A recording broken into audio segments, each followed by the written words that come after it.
Hey, everybody. I'm Allison, and I am here today with Jen. We are with the Collaboratory, and we are excited to talk about all things DEI related. Yes. Jen, you want to give us an overview of kind of what we're going over today? Sure. So we're going to talk about some basic definitions, like walk through some of the ways to keep our self awareness up and make sure that we're doing all we can to support the people around us. So I'm excited. Awesome. I am too. Jen, I've had the benefit of working with and knowing you for a while now. So we've had a lot of discussions around DEI, and you've taught me a lot. For people who have not had the benefit of having DEI services in the workforce, can you run us through a couple of key definitions so that we're giving everyone a good launching off point for this discussion? Sure. And I think that's really important because when we all have the same definitions, we can work towards a common goal. D in DEI stands for diversity. And this refers to all the many ways that we're different from one another. And this is really important to distinguish from making it an individual identifier. So this refers to the demographics of the group, whether the age, race, where people grew up, their level of education. I always like to make sure that we make the distinction, like I said, that this is not an individual identifier. So a person of color would not be referred to as a diverse person, or the term we've heard before is diversity hire. That's something we definitely want to avoid. The E in DEI stands for equity, and that stands for intentionally fair treatment, access, opportunity for all the people in the group. And so this kind of refers to, if we're talking about a work environment or a company, this refers to sort of the standards and policies that are in place and what a company will and will not tolerate. And then the I in DEI is inclusion. And inclusion refers to when every individual can bring their full self to work or to the environment and not feel that they have to change or assimilate. There's freedom, there's access, there's spaces intentionally held, there's shared power. Inclusion refers to how it feels to be a part of the group. So when we talk about DEI services, we're really attacking all three of those things. But most of the work is done on the equity piece because the equity brings in the diversity and adds to the inclusion. The difference between equality and equity, a lot of times people think that our society should be fighting for equality. And so equity is a little bit more nuanced because equity gives people what they need, not what is equal to the person next to them. So it's like if I have a batch of shoes and I say everybody's going to get a size 9, but you wear a size 7, that's not very equitable. So equity is a little bit more nuanced, a little bit more specific. And so that's what we should be striving for in our companies and in our societies. Bias is tricky because bias is one of those things that we do not consciously take part in. Cognitive bias is basically all the makeup of all the things we've learned, all our upbringing, the things we've watched, the things we've read, where we've traveled, what our family has opinions about. And so our minds naturally compartmentalize things to give us shortcuts. And it really, in theory, is not a bad thing. But when those shortcuts become stereotypical or harmful to different communities, that's when we have to interrupt our minds and to learn to unlearn things that don't serve everybody. And so bias is one of those things that pops up and you have to figure out, okay, is this something that is going to serve me moving forward or serve the people around me moving forward or not? And that's when you have to decide to let it go. So, like I said, in theory, it's a good thing because bias can prevent you from getting hit by a car. Bias can say that car is going really fast. Maybe I don't walk out on the street right now. That's great. But if bias is telling you, let me cross the street because I see somebody that looks suspicious, that's different. I think cognitive bias is something that we will all work on for the rest of our lives, no matter how experienced you are, how well versed you are in DEI matters. Microaggressions refer to the little passive aggressive remarks, attitudes, digs that a person can hail towards a person from an underrepresented community that are not necessarily overt racism or overt misogyny. These are those little comments that contribute to taking away from someone's well being. So when we talk about equity, microaggressions are a real component of this because you can't really have true equity if people do not feel safe and if people do not feel like they can be themselves. Microaggressions really happen when people don't have self awareness or they haven't done enough research or they haven't had the lived experience to be around people of different groups. And, we all say stupid things sometimes, but it's really comes down to being teachable and being self aware. And when you're told that something is offensive or is improper, then you pivot and you make a change. And is capable of making microaggressions. It's not just white people towards black people or men towards women. Unfortunately, everyone can be impacted by it.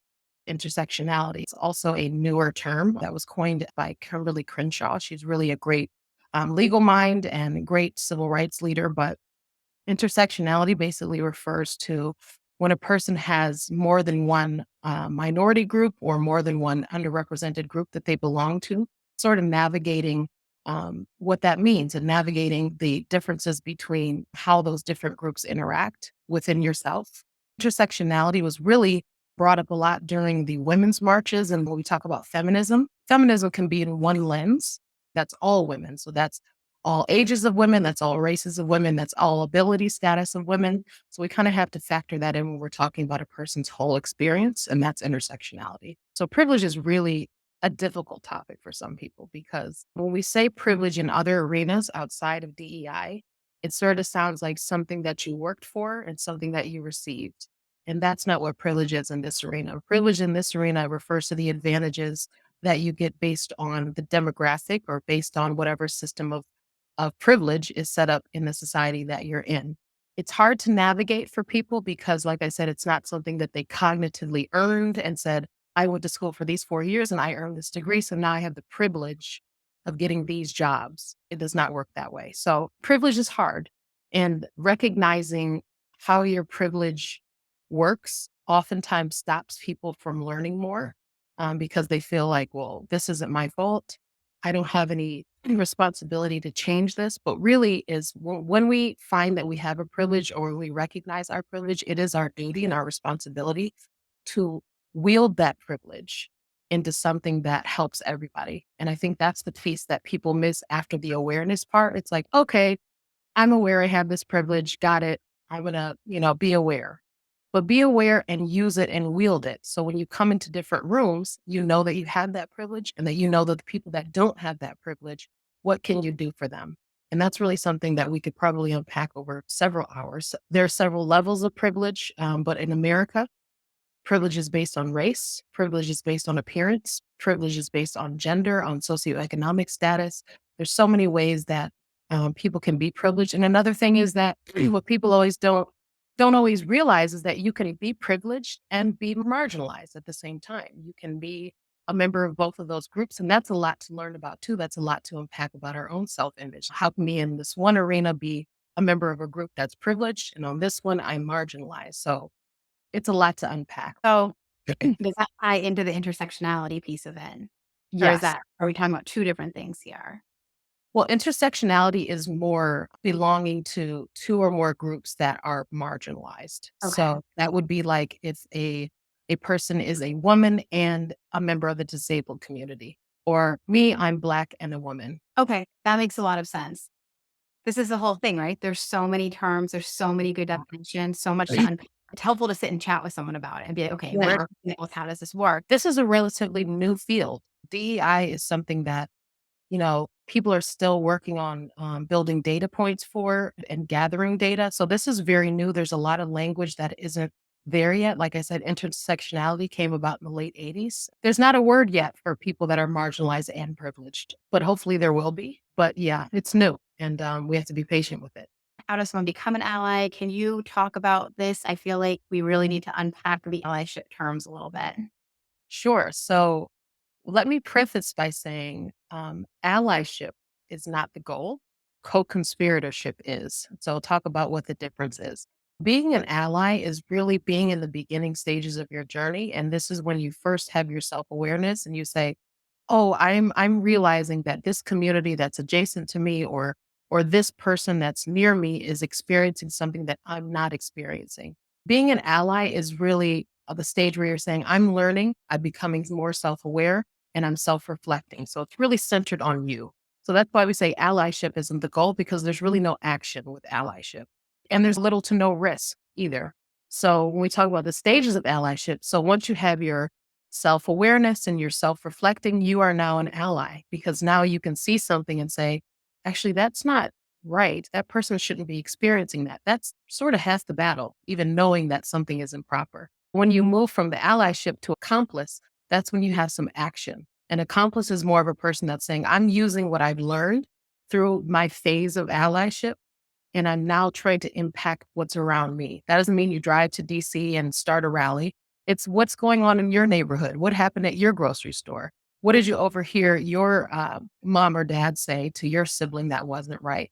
So that's where you become an accomplice, when you start to have that confidence to make an impact.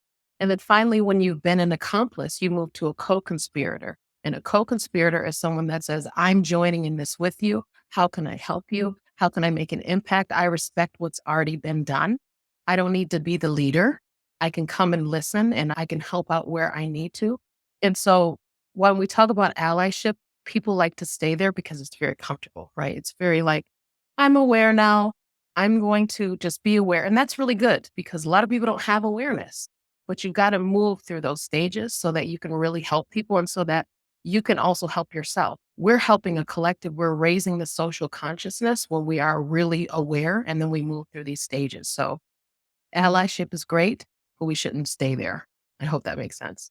Thanks everybody for joining us today, and make sure to leave a comment or a like so that you can keep in touch with us. We touched on some really important definitions and some high level things. So if there's some things that you'd like to hear more about, please let us know. Until next time, thank you for your time.